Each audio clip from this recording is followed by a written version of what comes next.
الحمد لله الحمد لله رب العالمين والعاقبة للمتقين والصلاة والسلام على رسوله سيد المرسلين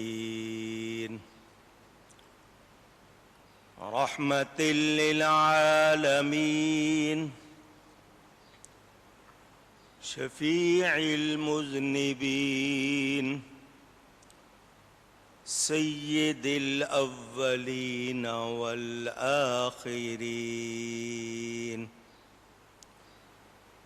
سيدنا ومولانا محمد رسول رب العالمين وعلى آله وصحبه أجمعين. أما بعد فأعوذ بالله من الشيطان الرجيم. بسم الله الرحمن الرحيم. وقل للمؤمنات يغضضن من أبصارهن ويحفظن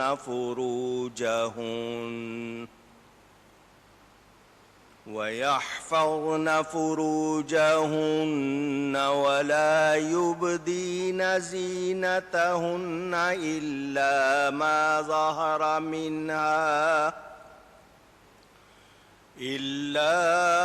ظهر منها وليضربن بخمرهن على جيوبهن. صدق الله العلی العظیم. محبت کے ساتھ ایک مرتبہ دروشی پڑھ لیجئے. اللہم صلی علی سیدنا و مولانا محمد معدن الجود والکرم وآلہ وصحبہ وبارک وسلم. الصلاة والسلام علیک یا رسول اللہ. الصلاة والسلام علیک یا حبیب اللہ. الصلاة والسلام علیک یا رحمة للعالمین وعلى آلك وأصحابك يا شفيع المذنبين.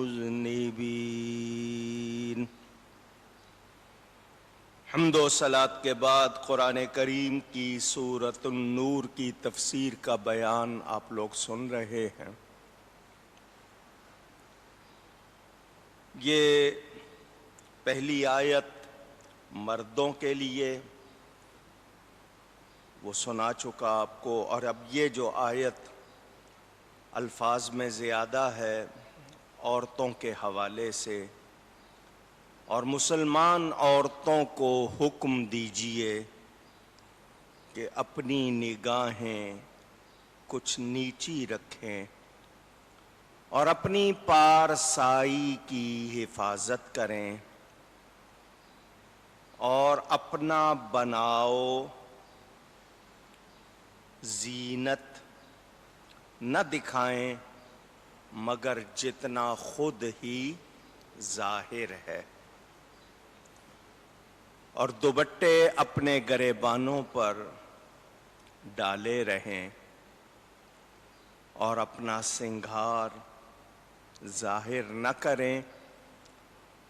اس کے بعد پوری تفصیل کن لوگوں کے بارے میں وہ سنا چکا، مگر اپنے شوہروں پر یا اپنے باپ پر یا شوہروں کے باپ یا اپنے بیٹے یا شوہروں کے بیٹے یا اپنے بھائی یا اپنے بھتیجے یا اپنے بھانجے یا اپنے دین کی عورتیں یا اپنی کنیزیں جو اپنے ہاتھ کی ملک ہوں، خریدی ہوئی ہوں، یا نوکر بشرطے کے شہوت والے مرد نہ ہوں، یا وہ بچے جنہیں عورتوں کی شرم کی چیزوں کی خبر نہیں، اور زمین پر اپنے پاؤں زور سے نہ رکھیں کہ جانا جائے ان کا چھپا ہوا سنگار، اور اللہ کی طرف توبہ کرو اے مسلمانوں، سب کے سب اس امید پر کہ تم کامیاب ہو جاؤ، فلاح پا جاؤ۔ یہ میں نے تفصیل ایک مرتبہ پھر آپ کے سامنے بیان کی۔ جو باتیں اس میں ضروری کرنی ہیں وہ ہم لوگ فیشن کے نام پر رواج، رسم، طور طریقے، روایات، اقدار، خاندان کی، برادری کی، ملک کی، قوم کی، جو ہم نے خود بنا لی ہیں۔ قوم ہم مسلمان ہیں مگر ہم وہ شمار نہیں کرتے۔ ہم اپنی ذات برادری کو زیادہ اہمیت دیتے ہیں کہ جی میں شیخ ہوں، ملک ہوں، خان ہوں، چودھری ہوں۔ یہ جو ہم نے اس طرح کے جتنے بھی عنوان رکھے ہوئے ہیں،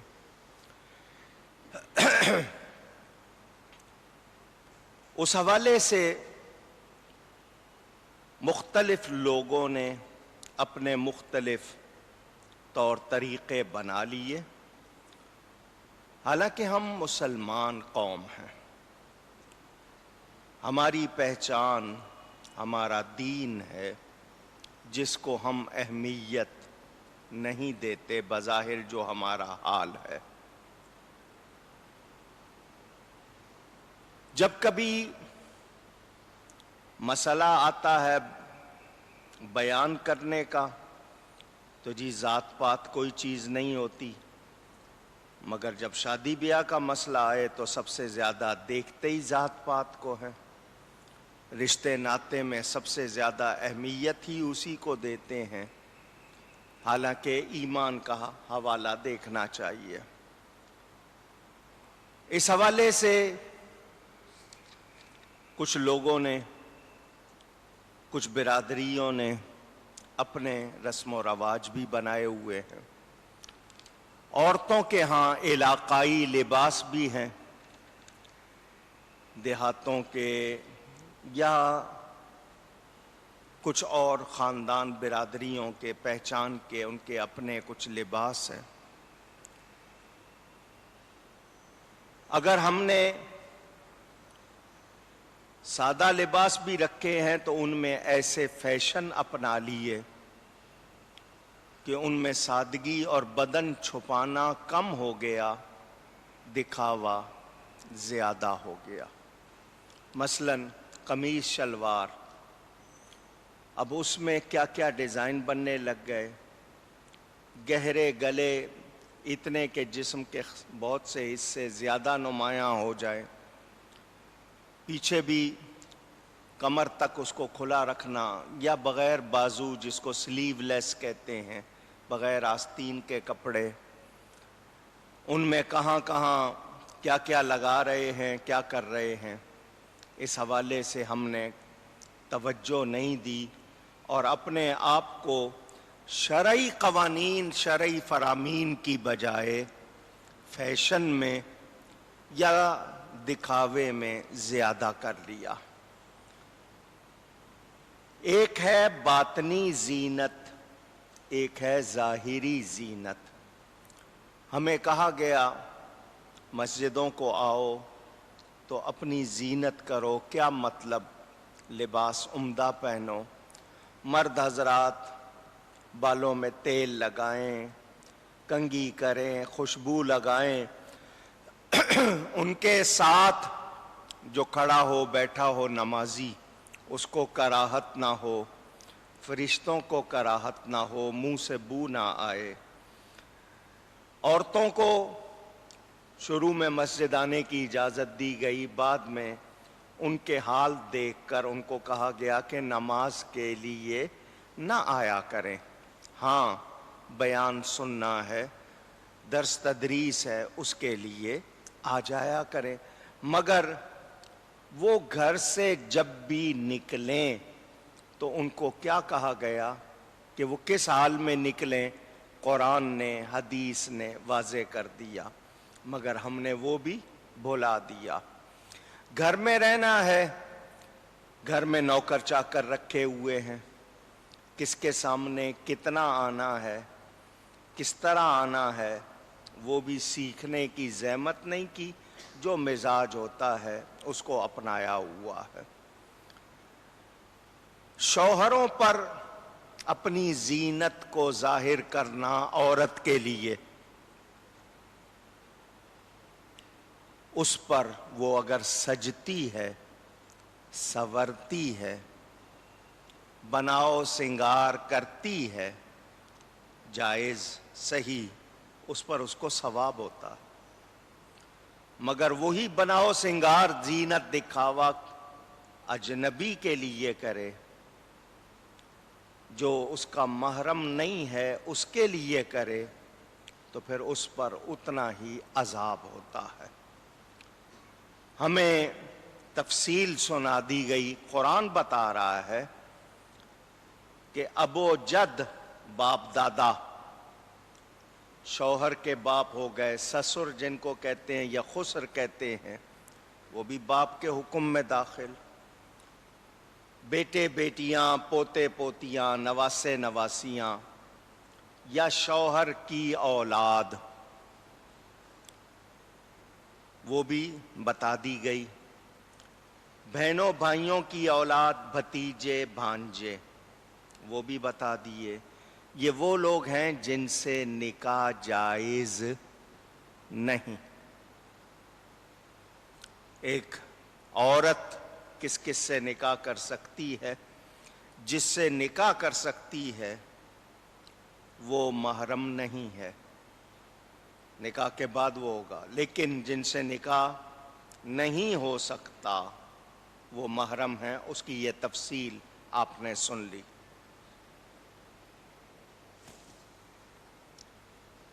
کہ اپنے بیٹے، شوہروں کے بیٹے، بھائی بہنوں کے بیٹے، باپ دادا، سسر، یہ آپ کو تفصیل سنا دی گئی۔ ان کو گھروں میں آنے کی اجازت بھی، گھروں میں آنا جانا ہوتا ہے رشتہ داروں کا، برائی کا، بدکاری کا ارتکاب ایسے رشتوں میں نہیں ہوتا، بلکہ ایک خاص کراہت پائی جاتی ہے جس کی یعنی دھیان بھی نہیں ہوتا، لیکن اگر کوئی ہوگا تو پھر وہاں بھی احتیاط کرنی پڑے گی۔ بہت سے لوگ سسر ایسے سنے گئے جو بہوؤں سے ناجائز تعلق رکھ لیتے ہیں، اسی طرح دوسرے رشتوں میں کہ پھوپھی بھتیجا ہے، خالہ بھانجے ہیں، اگر شیطان سوار ہے اور انہوں نے ایسا تعلق رکھا ہوا ہے تو وہ ان کے لیے حرام اور گناہ ہے، لیکن جو شریعت کا حکم وہ میں نے آپ کو سنایا۔ اب گھر میں عورت ہے، اس کے لیے کیا کیا چھپانا ہے وہ میں آپ کو بتا چکا ہوں۔ ان افراد کی استثنائی اجازت کیوں کہ ان سے نکاح نہیں ہو سکتا۔ امام اعظم ابو حنیفہ رضی اللہ تعالی عنہ فرماتے ہیں کہ یہ جو لوگ ہیں یہ چہرہ، سر، پنڈلی، بازو، کلائی جو ہوتی ہے یہ دیکھ سکتے ہیں، پیٹ، رانے، یہ لوگ ان کو بھی نہیں دیکھنا چاہیے، یہ جو قریب کے لوگ ہیں۔ امام احمد رحمت اللہ تعالی علیہ فرماتے ہیں وہ اعضاء، جسم کے وہ حصے جو کھلے رہتے ہیں، جیسے چہرہ ہے، گردن ہے، ہاتھ ہیں، پاؤں ہیں، سر ہیں، پنڈلی ہے، یہ ان کے سامنے بھی اگر کسی حد تک کھلے ہیں تو منع نہیں ہے۔ عورتوں کے اعضاء دیکھنے کے حوالے سے 4 قاعدے بیان کیے جاتے ہیں۔ تمام اعضاء کو دیکھنا، جیسے شوہر اپنی بیوی کے تمام اعضاء کو دیکھ سکتا ہے، ایسے ہی اپنی لونڈی کو بھی دیکھ سکتا ہے، ایک قاعدہ۔ دوسرا، چہرہ اور ہتھیلیاں دیکھنا، یہ غیر محرم مرد کو کب دیکھنا جائز ہوگا؟ جبکہ دونوں طرف سے شہوت کا خطرہ نہ ہو، اور یہ بھی صرف بوقت ضرورت، یہ نہیں ہے کہ ہر وقت دیکھ رہے ہیں، ضرورت کے وقت یہ غیر کو دیکھنا، چہرہ اور ہتھیلیاں، یہ اس وقت جائز ہوگا۔ نمبر 3، سینہ، سر، پنڈلی، یہ محرم کے لیے ہے۔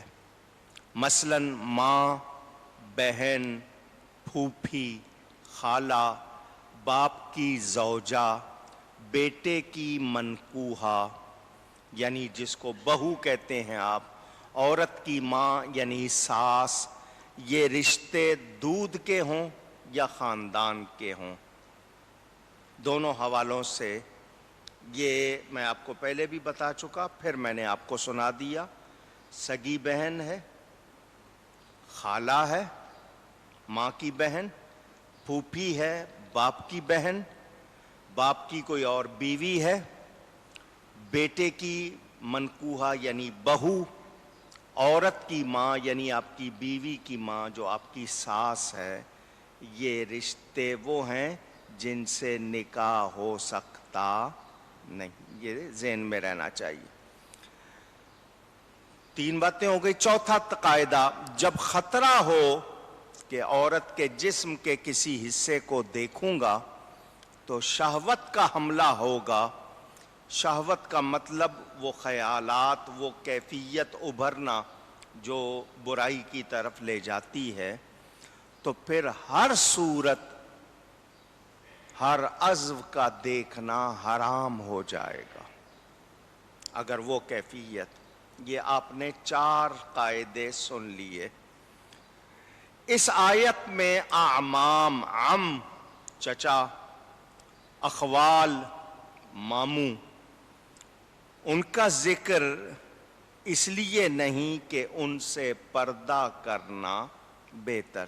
ہمارے ہاں ایک رواج بن گیا کزن کا لفظ، باپ کا چچا زاد بھائی ہے وہ بھی چچا ہے، باپ کا پھوپھی زاد بھائی ہے، یا ماں کی طرف سے ہیں کہ ماں کے کزن ہیں، ہم نے یہ رشتے بھی نکال لیے، تو یہ اپنے بیٹوں سے جا کر سنا سکتے ہیں، بتا سکتے ہیں، ان کے بیٹوں میں آگے جہاں ذکر کریں گے وہاں خیالات جاتے ہیں، تو سننے سنانے سے یہ باتیں پھیلتی ہیں۔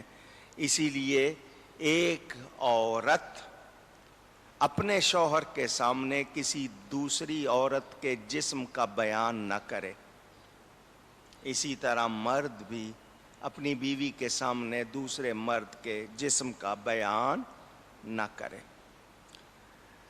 اور اپنے جیسی عورتوں سے بھی، لیکن اس میں ایمان کی شرط ہے کہ آپ کی ملنے والی، جاننے والی یا انجان خواتین مگر مومنہ ہیں، ایمان والی ہیں۔ کافر عورتوں سے خطرہ ہے کہ وہ کافروں کو مسلمان عورتوں کے بارے میں بتائیں، اس سے بھی فتنے کا خطرہ ہے۔ اور آج کل کچھ رواج ہو گیا ہے، اخبار دیکھیں، ٹی وی دیکھیں، فلاں کی کمر ایسی ہے، اس کے بازو ایسے ہیں، اس کی گردن ایسی ہے. یعنی وہ چیزیں جن کو چھپانا تھا ان کا نہ صرف دکھایا جاتا ہے بلکہ ان کا بیان کر کے ایسے خیالات کو ابھارا جاتا ہے.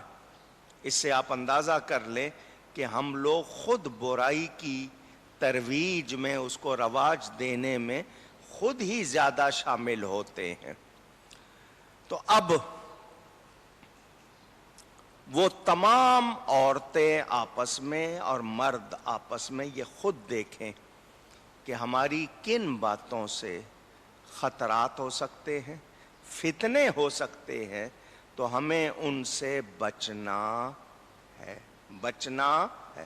یہ باتیں آپ کو کڑوی لگ رہی ہوں گی، خشک لگ رہی ہوں گی، مگر ان کی گہرائی میں جائیں تو آپ دیکھیں کہ معاشرے کا سکون، بھلائی انہی میں ہے اور ہم ان کی طرف توجہ نہیں دیتے. نوکروں کے سامنے اب ہمارے ہاں رواج ہے، گھر میں کچھ لوگوں نے رات کا لباس الگ بنایا ہے، وہ ڈھیلا ڈھالا ہوگا، کیونکہ رات کو لباس جو پہن کے سوئیں وہ ٹائٹ نہیں ہونا چاہیے کیونکہ اس سے جسم کو نقصان ہوتا ہے. ڈھیلا ڈھالا لباس. مرد حضرات بنیان میں سو جاتے ہیں، عورتیں کوئی ایسے کپڑے پہن لیتی ہیں ڈھیلے ڈھالے. تو اگر وہ نوکروں کے سامنے بھی انہی میں آتی رہیں، اب گھر میں نوکر رکھیں بھلے وہ مرد ہیں یا عورت ہیں، وہ ان کے لیے اس میں شرم حیا بالکل نہیں کرتی، تو بتائیے وہ باہر جا کے ذکر کرتے ہوں گے آپس میں دوسرے ساتھیوں سے یا نہیں کرتے ہوں گے؟ تو آپ نے یعنی خود کو اشتہار بنا دیا، خود موقع دے دیا بات کرنے کا، تو بے احتیاطی کی اس کے نتائج پھر کسی نہ کسی طرح ہمارے سامنے آتے ہیں. مسلمان عورتیں غیر مسلم عورتوں پر اپنا آپ ظاہر نہ کریں، میل جول میں بھی ان پر اپنے جسم کی بناوٹ یا چیزیں جو چھپانی ہیں نہ دکھائیں. یہودیہ ہو، نصرانیہ ہو،